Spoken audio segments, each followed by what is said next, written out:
Make this slider with aluminium profile, okay, and now I make a test.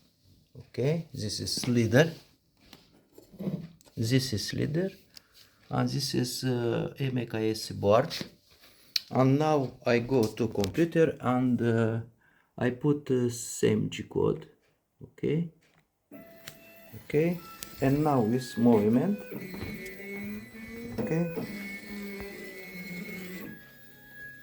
so this is motor. Okay, and this is board with I put on this okay,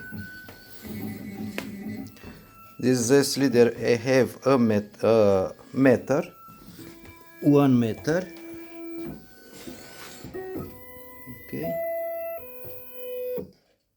Okay, so I put video. I hope that make util în finale util project with this slider. Goodbye. Thank you.